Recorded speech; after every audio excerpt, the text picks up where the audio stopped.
Kasama natin ngayong hapong ito si Reverend Antonio P. Pacheco, who is chairperson of the Commission on Tellers.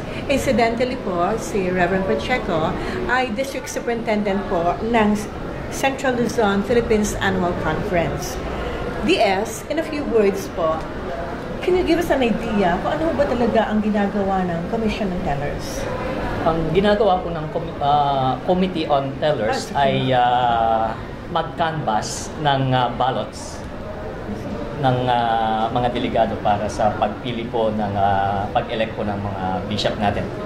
So that's the number one responsibility of the Committee on Tellers, to canvass the ballots. So yung mga members po ng Committee on Tellers, ito po ay hindi po nyo sinelect, kundi ito po ay paano po nagiging miyembro ng Committee on Tellers? Ang member po ng Committee on Tellers ay galing po yan sa mga annual conferences. Ino-nominate nila sa administrative committees. So choice po nila yon, yung kung sino yung magiging member ng teller na galing sa kanilang annual conference. Kasi po yung composition po ng Committee on Tellers ay one clergy and one lay representative from each annual conferences. Yun po yung composition. So hindi po ako or sino man ang pumipili kundi yung annual conference. Yung annual conference mismo ang nagsasabi na itong kanilang clergy at lay delegate ang siya pong magiging representative ng conference para po sa Committee on Tellers. Opo, tama po yun. Ito ho ba ang first time po niyo na maging bahagi po ng Committee on Tellers o kayo po ay nagkaroon na ng karanasan na maging bahagi po ng committee? Ito po yung pang-apat ko na bilang delegate ng Philippine Central Conference.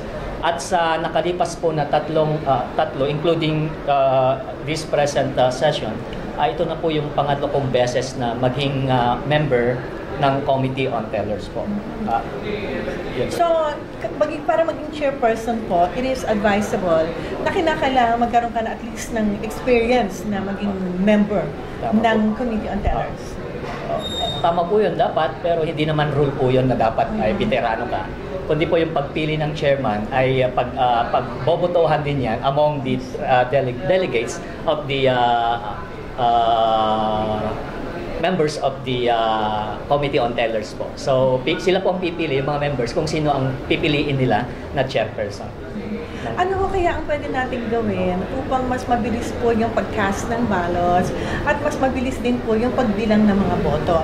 Kasi alam po natin na based on na naging karanasan na natin sa mga nakalipas na mga regular sessions ng Philippine Central Conference na umaabot ng hating gabi, nag-extend pa ho beyond the schedule of the Philippine Central Conference yung ating pong pagboboto dahil hindi talaga makakuha ng talagang kung sinong mapipiling bishop, no? Ano kaya pwedeng proseso na gawin mo natin para mas mapabilis yung prosesong ito? Kung ikukumpara po sa nakaraang mga elections, meron po ako as the chairperson, nag-propose po ako ng tatlong recommendation para mapabilis po yung process ng pag-canvass at yung process po ng election.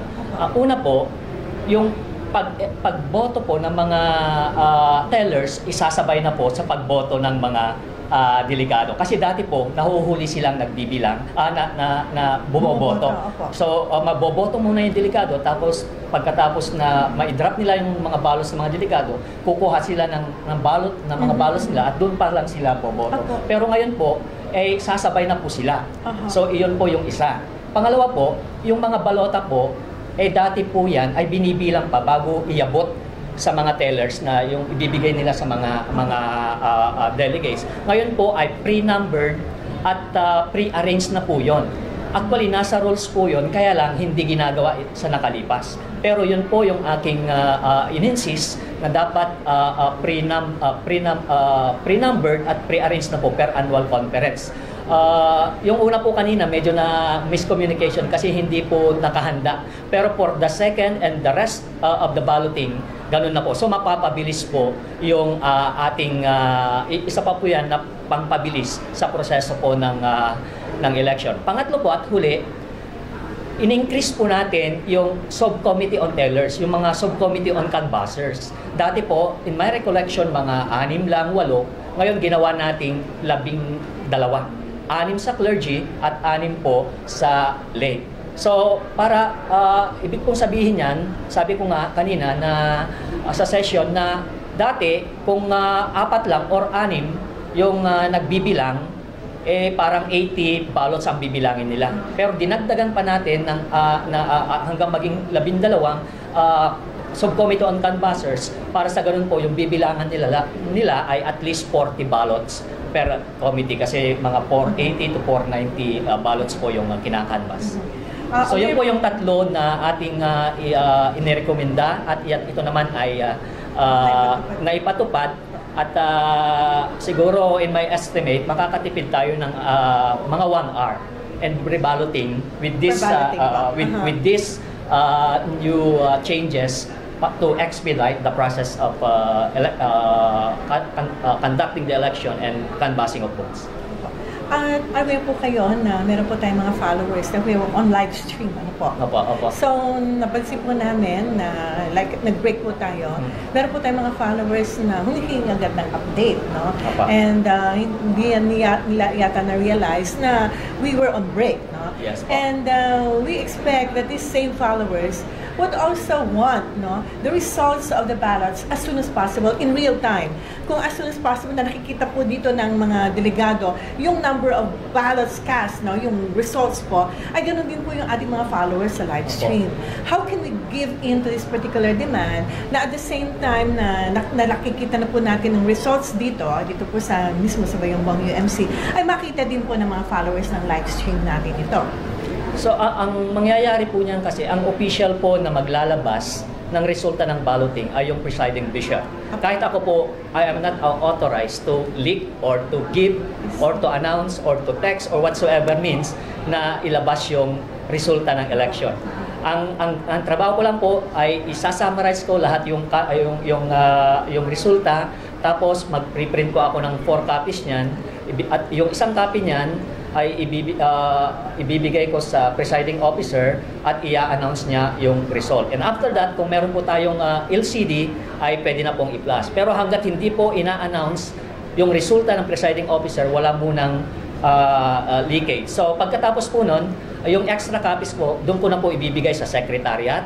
Doon ko na po, yung isa po sa akin will remain, I will retain 1 copy at yung 1 copy po, ibibigay ko po sa inyo para ma-publish niyo din po yan at sa live stream po. Yun po yung gagawin natin. Narinig niyo po yung motion kanina ng isang delegado po natin na matagal na pong delegado dito po sa Philippine Central Conference. At ang kanyang motion ay sa pamaraan daw po ng digital or parang electronic balloting ay mas mapapabilis po yung proseso ng ating eleksyon. Ano ang masasabi niyo dito sa kanyang motion? Actually po, yung Committee on Plan of Organization and Rules of Order, yun po yung amendments na pinopropose namin because I am the secretary. Kaya lang, mahirap pong i-implement yun pag open po yung, open lang po kung sino ang gusto. Kasi pag sinabi natin computerized at digital, dapat naka-intact na po yung mga declared na names. Kasi po pag from time, nag-a-add ka dun sa naka-program na, hindi rin po magiging matagumpay yun. So, kinakailangan po, yung mga proposal namin sa Siporo ay i-adapt at yung pong mga proposal na yan ay going to computerization. Yun po yung pananaw ko dyan. Ako ay sumusuporta dyan kasi mas lalong bibilis pa kasi we are in ang tawag dyan, modern technology. Marami nang pwede natin gamitin para mapabilis ang mga bagay-bagay. Pero kinakailangan din po ng mga legislation para suportahan yan. At yan nga, dapat kung sino man yung talagang gustong maging ma-elect na obispo, dapat mag-declare na para yun sa program nung gamitin natin na digital election, maisama na po doon at ma-identify na. Pagkagaya po nung ginagawa natin sa ating bansa, naka-identified na yung lahat ng mga kandidato. So, kumusta naman po ang inyong nakikitang trabaho po, ang anticipation po ninyo tungkol sa election po na ito? Ito po ba ay tatagal tulad po ng mga nakaraang taon? O sa palagay nyo ay mas mabilis po yung ating paghalal ng mga 3 bagong obispo po sa taong ito? Sa akin pong leadership sa committee ngayon at gayon din po sa mga tellers naman, nagkakaisa po kami na pabilisin na magiging mabilis at maayos yung proseso po ng election natin ngayon. At abangan na lang po natin kung ano po yung magiging, at sabi nga namin kanina, yung next na balloting will become better and faster. Okay. Yun po yung pan namin, at I assure you that that will happen, na magiging faster at magiging maayos pa yung gagawin na trabaho ng Committee on Tellers sa pag-canvass at pag-canvass ng mga ballots po. So, abangan nyo na lang po, at kayo na mismo makakapagsabi na, nag-improve at mas mabilis na. Kaya nga po personal sa akin, ang gagawin ko po, paoorasan ko po yung mga balloting na kung gaano katagal para ma-estimate po natin yung balloting process kung ilang oras tumatagal, para sa ganun may basis po tayo para tingnan natin kung gaano tayo bumibilis sa ginagawa natin pong proseso dito sa Central Conference po.